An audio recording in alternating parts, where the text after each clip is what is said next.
"She's just an intern," Daniel Whitmore said, the faintest smile tugging at the corner of his mouth as he adjusted the cuff of his tailored navy suit, the soft glow of the Manhattan skyline reflecting across the 42nd floor boardroom windows behind him, and for a moment the room followed his lead, a ripple of restrained chuckles moving down the polished walnut table like a quiet wave, laptops paused mid-note, pens hovering above leather portfolios, and at the far end, nearly swallowed by the shadow of a glass pillar, Ava Carter stood holding a thin spiral notebook pressed lightly against her chest, her intern badge slightly crooked against her charcoal blazer that still smelled faintly of dry cleaner starch, her fingers resting along the edge of the table as though she wasn't entirely certain she belonged close enough to touch it, the air inside the room cool and controlled at 68 degrees, the faint hum of recessed lighting overhead blending with the distant murmur of traffic far below. And no one noticed the way Ava's eyes moved slowly across the open contract projected onto the wall, her gaze steady, deliberate, absorbing every clause the way she had been doing silently for the past 40 minutes while executives debated projections measured in billions of dollars.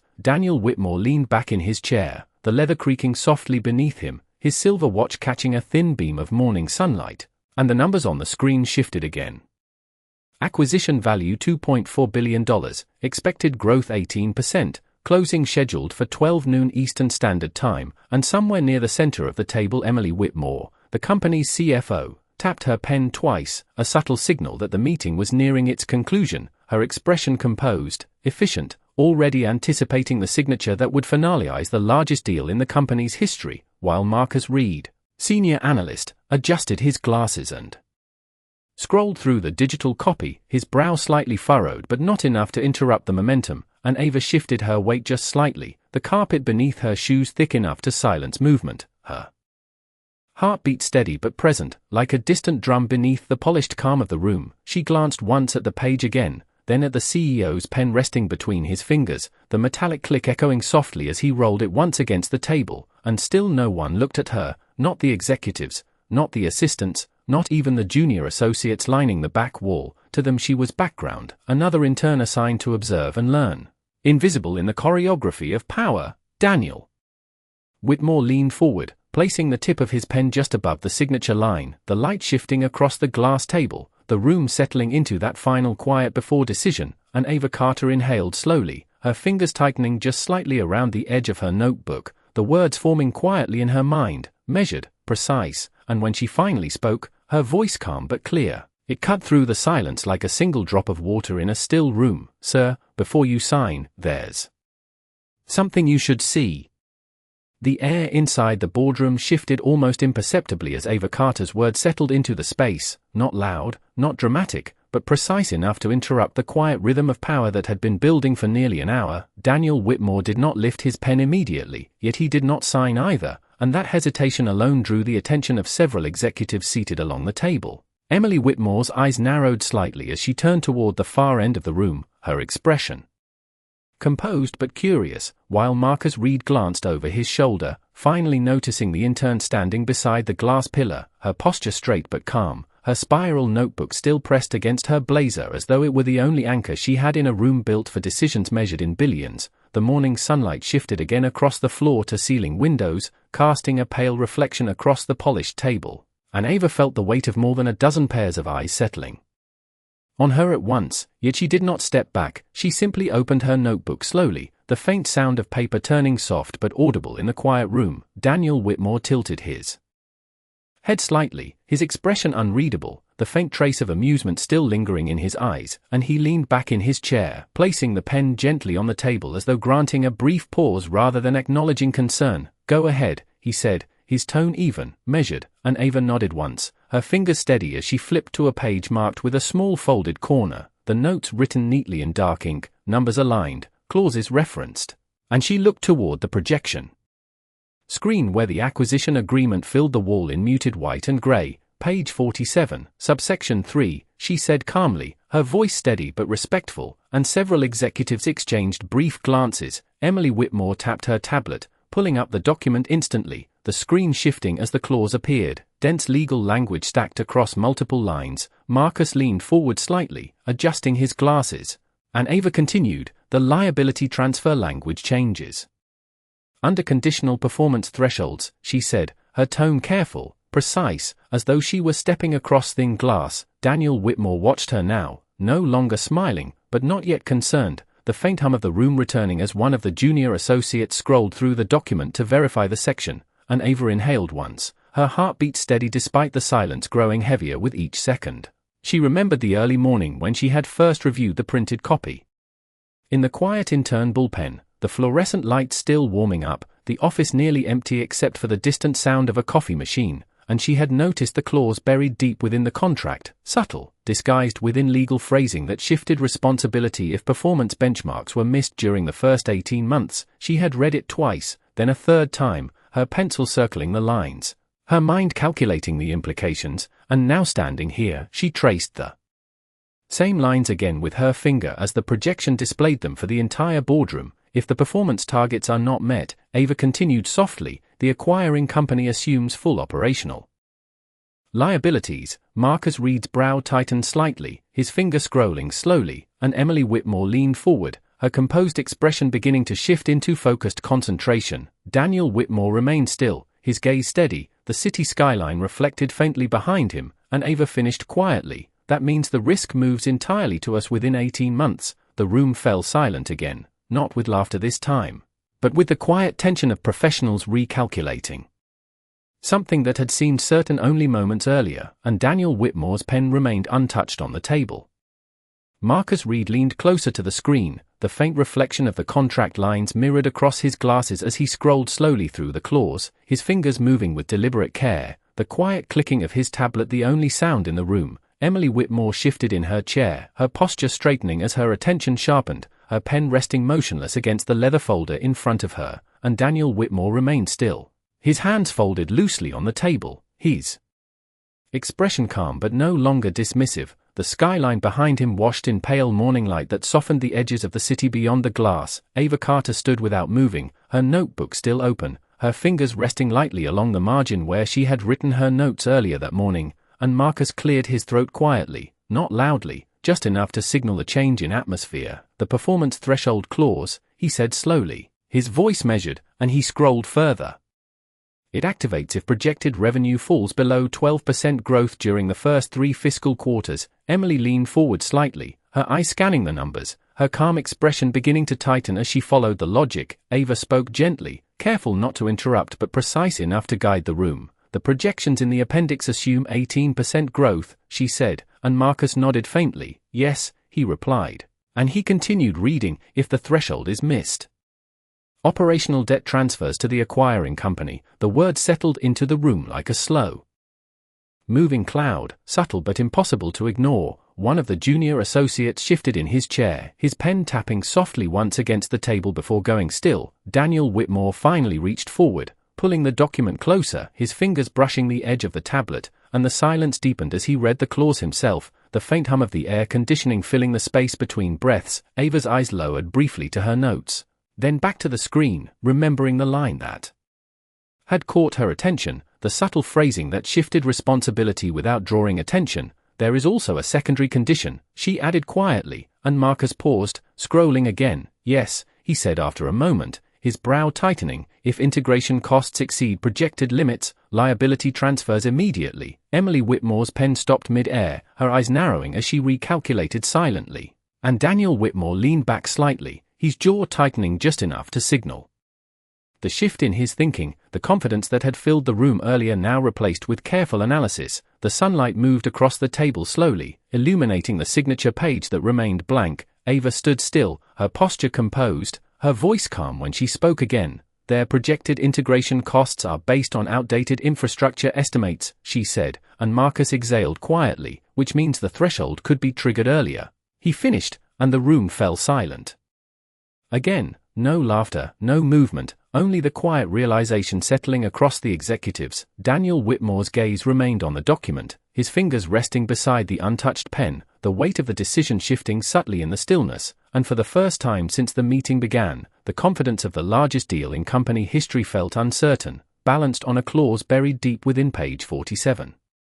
Daniel Whitmore remained silent for several seconds, his gaze steady on the document as the weight of the clause settled deeper into the room. The confidence that had filled the boardroom earlier now replaced with careful stillness. Emily Whitmore leaned back slightly, her fingers resting against the edge of her tablet as she recalculated projections in her mind, while Marcus Reed continued scrolling slowly, verifying each line as though the meaning might shift if read again. The morning sunlight crept further across the table, illuminating the untouched signature page like a quiet reminder of how close the decision had been. Ava Carter stood where she was, calm and composed, her notebook still open, her breathing steady despite the attention now fully centered on her. Daniel finally lifted his eyes from the screen and looked toward her, not with amusement, not with dismissal, but with measured evaluation. "You reviewed this yourself," he said, his voice calm but lower than before, and Ava nodded once. "Yes, sir," she replied, her tone respectful, and Emily Whitmore glanced toward Ava, her expression thoughtful. "When did you notice it?" Emily asked,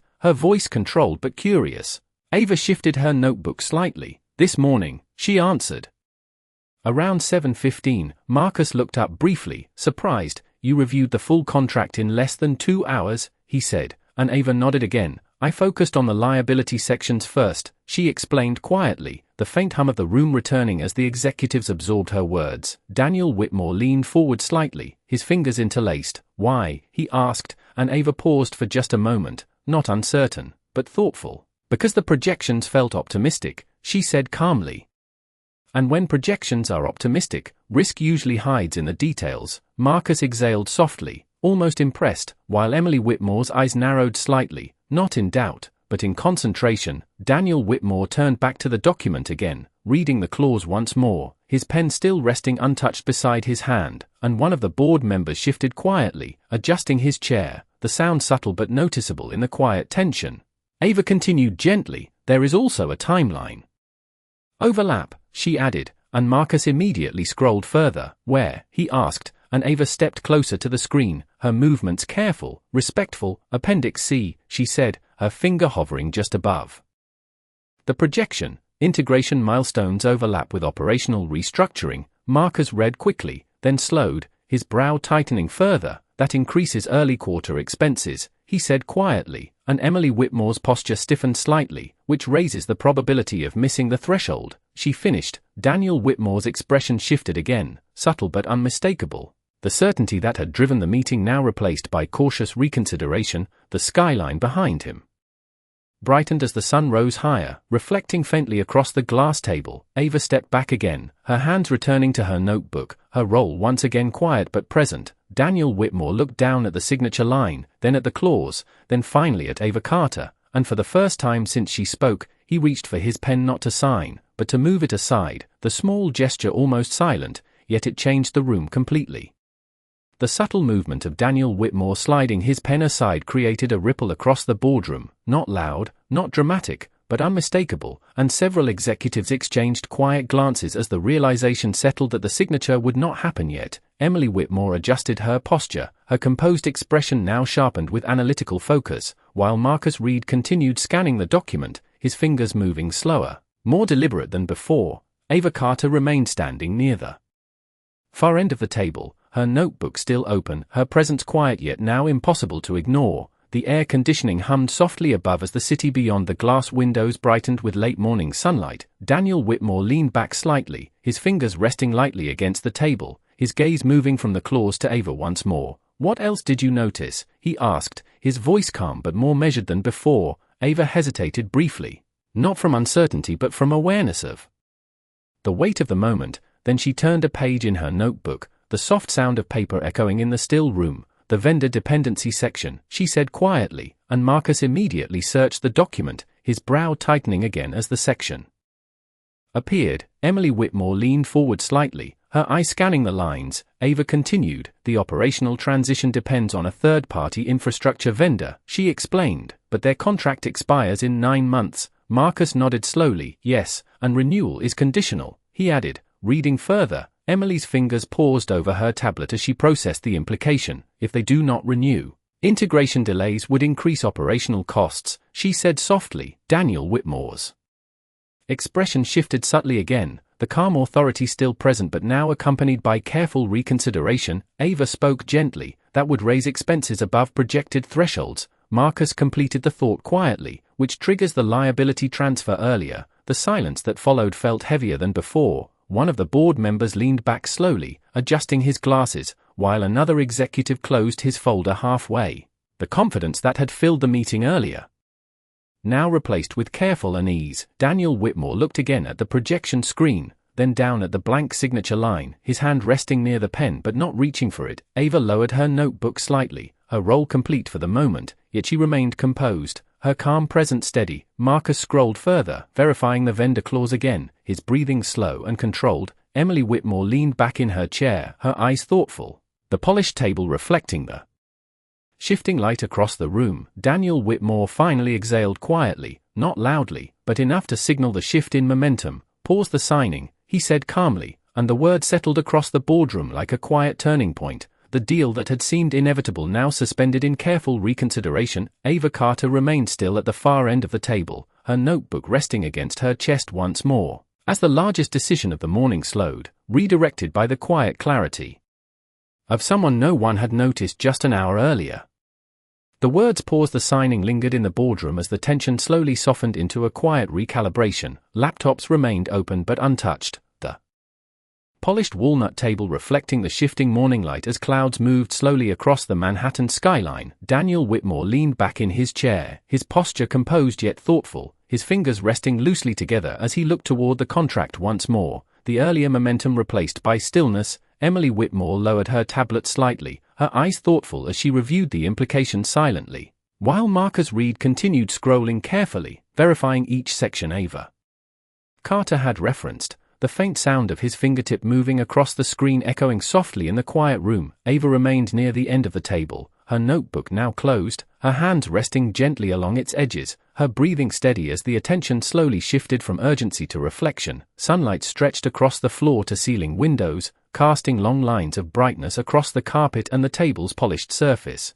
And for a moment no one spoke, the silence not uncomfortable but contemplative. Daniel Whitmore finally stood slowly, the chair moving back with a quiet glide, and he walked toward the window, his silhouette framed against the bright skyline, his reflection faintly visible in the glass, the city below moving steadily while the boardroom remained suspended in thought. He looked down briefly, then back at the skyline, the weight of the decision settling deeper. Behind him Emily Whitmore exchanged a brief glance with Marcus Reed, both understanding that the meeting had shifted from execution to evaluation. Ava watched quietly, her posture respectful, aware that her role had been to present clarity, not command attention. The hum of the building systems filled the space as the sunlight brightened. Daniel Whitmore turned slowly, his expression calm, thoughtful, the earlier amusement now replaced by quiet consideration. "We nearly signed," he said softly, not directed at anyone in particular, yet the statement carried across the room. Marcus nodded slightly, his voice low. "Yes, we did." Emily Whitmore folded her hands lightly, her gaze steady. "The clause is subtle," she added, and Ava lowered her eyes briefly, not out of hesitation but humility. The silence stretched again, measured and reflective. Daniel Whitmore walked back toward the table, his steps calm, deliberate, and he looked once more at the blank signature page, the pen resting beside it untouched, the sunlight reflecting across its metallic surface, and he reached forward, not to pick it up, but to close the contract folder gently, the soft sound of leather against paper marking the shift. Ava exhaled quietly, almost imperceptibly, the room settling into a slower rhythm. Daniel Whitmore looked toward her again, his expression now thoughtful rather than dismissive, and for a moment neither spoke, the city outside continuing its steady motion while inside the boardroom the decision remained suspended, not rushed, not forced, but reconsidered with care. And Ava Carter stood quietly, the intern no longer invisible, her presence now woven into the stillness of the room as the morning light continued to move slowly across the glass.